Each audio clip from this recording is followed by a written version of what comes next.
Hello viral news ప్రేక్షకులందరికీ నమస్కారం. ఈ రోజు మన అట్లుంటది మనతోని ప్రోగ్రామ్ కి మన స్టూడియోకి గెస్ట్ గా జనసేన నుంచి వైసీపీలోకి జంప్ కొట్టి ఇప్పుడు అటు ఇటు కాకుండా పాక చక్కలా మారిపోయిన గ్లామర్ బాయ్ పోతున్న మహేష్ వచ్చాడు. పాప ఆయన బాధ ఏంటో చూద్దాం పదండి. అట్లుంటది మనతోని. అడ్డడ్డడ్డే ఏంటి మహేష్, నీ వైసీపీ ఎన్నికల్లో ఓడిపోయేసరికి నీ ఫేస్ మాడిపోయిన మసాలా దోశలాగా అయిపోయినట్లుంది. ఇక తగులుకోయా. ఎంతో కుట్రపూరితమైనటువంటి విష ప్రచారం చేసి జగన్మోహన్ రెడ్డి గారి మీద ఇష్టానుసారం మాట్లాడారు. అవునవును నిజమే. అప్పట్లో మీ జగన్ బాస్ పై కుట్రపూరితమైన విష ప్రచారం చేసిన వాళ్ళలో నువ్వు కూడా మెయిన్ రోల్ పోషించావు కదేటి. మీ వైసీపీ పార్టీ వాళ్ళు అలా ఎలా మర్చిపోతారులే. కానీ జగన్మోహన్ రెడ్డి గారు మరి మహిళలు గాని యువతల భద్రత మీద ఎంతో నిబద్ధతతో పనిచేసినటువంటి ప్రభుత్వం జగన్మోహన్ రెడ్డి గారి ప్రభుత్వం. నార్మల్ ఎవరైనా అంటే నాటితో నవ్వరు. నువ్వు చేసిన జబర్దస్త్ జోకకి నిజంగానే మీ జగన్ గారి పాలనలో భద్రత మీద పని చేసి ఉంటే 30,000 మంది మహిళలు ఎలా మిస్ అయ్యారమ్మా మహేష్. పోలీస్ శాఖ కూడా అద్భుతంగా గత 5 సంవత్సరాల్లో పని చేయబట్టే కదా. నీ పాస్ గాలే నీకొచ్చిన నీ ఫేస్ లాగే ఉంది. మహిళలు మిస్ అయ్యారంటే అది పోలీసుల వైఫల్యం అని నీ మట్టి బుర్రకే అర్థం కాలేదా? ఆచూకీ లభించిందని చెప్పడానికి సిగ్గుసరం లేదేటి నీకు? మహిళలు గాని యువతలు గాని అదృశ్యం అయితే వారు ఆచూకీ లభించింది. 98.5% కేసుల్ని మరి ఛేదించి ఏటమ్మా 98.5 కేసులు ఛేదించాడా?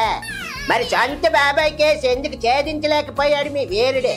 బాబాయ్ కేసును ఛేదించలేక సత్కులు పడ్డ ఘనత కూడా మీ జగన్మోహన్ రెడ్డి జగ. వారందరినీ కూడా ఇంటికి చేర్చినటువంటి ఘనత జగన్మోహన్ రెడ్డి గారిని కూడా ఈ సందర్భంగా తెలియజేస్తా. ఈ వాస్తవ గణాంకాలన్నీ కూడా ప్రజలు తెలుసుకోవాలి. ప్రజలు మీరు చెప్పేవన్నీ అవాస్తవాలే అన్న విషయాన్ని వాస్తవంగా తెలుసుకున్నారు కాబట్టి మిమ్మల్ని ఓడించి మూలం కూర్చోబెట్టారా. విషపూరితమైనటువంటి ప్రచారం చేసి మరి రాష్ట్రం వైపు ఎవరు చూడని విధంగా చేస్తున్నది ఎవరు? ఇంకెవరు? మీ బిగ్ బాస్ జగన్ దయవల్లే కదా ఉన్న పరిశ్రమలు పోయాయి, కొత్త రావడానికి భయపడ్డాయి. ఇది చెడ్డీలు వేసుకున్న మీ చంటోని అడిగినా చెప్తాడు. పవన్ కళ్యాణ్ గారు చంద్రబాబు నాయుడు గారు కూటమి కాదా? కాదా? ఏం మా సొంత గణాంకాలు కాదే? నీ బండ బడా మొన్నటికి మొన్నే కదా 15,000 కోట్లు కేంద్రం నుంచి నిధులు తెచ్చారు. ఇప్పుడిప్పుడే మీ జగన్ దెబ్బకి పారిపోయిన వాళ్ళంతా ఊపిరి పీల్చుకొని చిన్నగా పరిశ్రమలు పెట్టడానికి వస్తుంటే నీ పులుగు కళ్ళకి కనిపించడం లేదేటి? నువ్వు నీ పక్షి టీవీ గణాంకాలే కాకుండా మిగతావి కూడా చూస్తూ ఉండండి అమ్మా. అదే విధంగా గతంలో జగన్మోహన్ రెడ్డి గారు మరి కేంద్ర ప్రభుత్వ సహకారంతో చాలా అద్భుతంగా 2019-23 మధ్య ఆడపిల్లలకి అవగాహన కోసం, యువతల అవగాహన కోసం చాలా అద్భుతంగా పనిచేశారని ఇందులో కూడా రాశారు. అభిచా నిజమా? ఎవరైనా వింటే పుసుక్కు నిజమా అనుకుంటారా? మీ జగన్ బాస్ నువ్వు చెప్పినంత అద్భుతంగా పని చేస్తుంటే నువ్వు అప్పుడే వైసీపీలోకి జంప్ ఎందుకు కొట్టలేదమ్మా? వెళ్ళి మహేష్. అది కూడా విముక్తి అనే ఒక ప్రచారం చేశారంట విస్తృతంగా. విముక్తి అని విస్తృతంగా ఆడపిల్లలకి యువతలకి మరి కొంతమంది నేరస్తులు బారిన పడకుండా ఉండేందుకు వారు అద్భుతమైన ప్రచారం చేశారని కూడా ఇందులో లిఖితపూర్వకమైన సమాధానం తెలియజేశారు. ఇదిగో మహేష్, నువ్వు ఎంత గొంతు చించుకుని తెలియజేసినా యువతతో సహా అందరూ జగన్ విముక్తి రాష్ట్రాన్ని కోరుకున్నారన్నదే వాస్తవం.